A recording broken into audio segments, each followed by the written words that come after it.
Brought to you by GTA, your island, your network. Like a lot of what ifs. That question plaguing the minds of family and friends of the late Xavier Akima. Though he was laid to rest on Saturday, his funeral a closed casket, Mom and Dad haven't had their closure yet. Call it parental instincts. Andrew Akima questions why rescuers didn't take his suggestion to look further downstream sooner. How funny and ironic that that's where they found my son.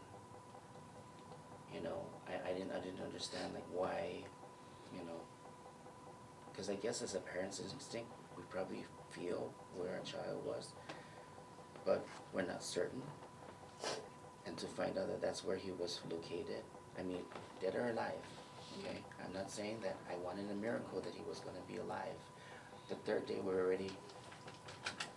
we had to face each other and say we have to accept what the outcome is, okay?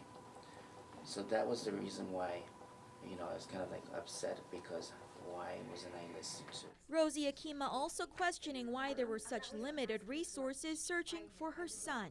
I felt on the third day there was more people that went out there. GFD volunteers, all these volunteers that went out on the third day. If that had happened on that Sunday, I think with all those volunteers, and I think we would have had my son.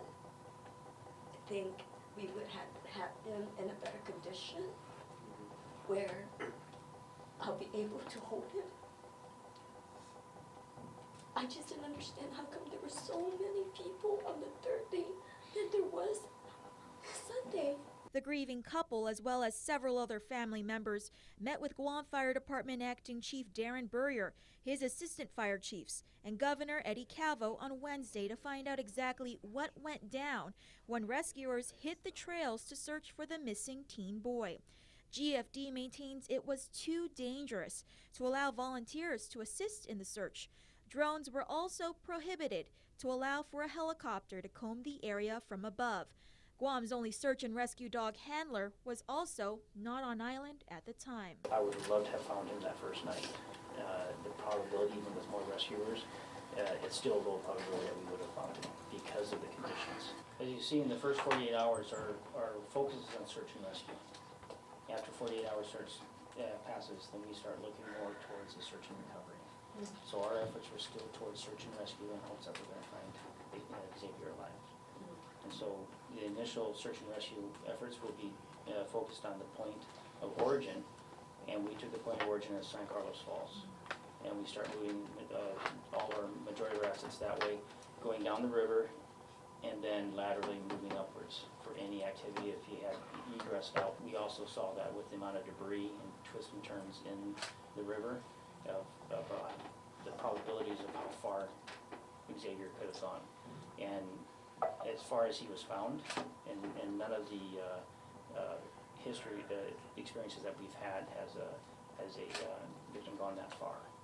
And so we attribute that to probably, as far as the environmental conditions, the climate conditions that were involved. Your son was, as most people from drownings happen, they are submerged to begin with until it comes a time to where the body starts to gas. And then when the gas is built up in the body, then they start to come up. And what appeared was that he had recently come up because there's no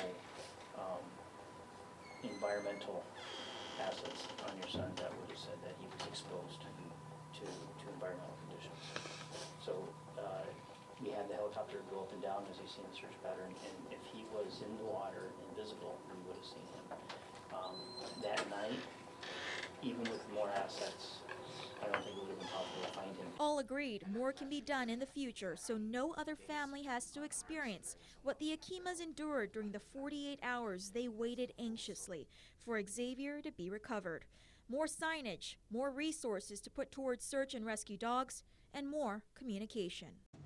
Brought to you by GTA, your island, your network.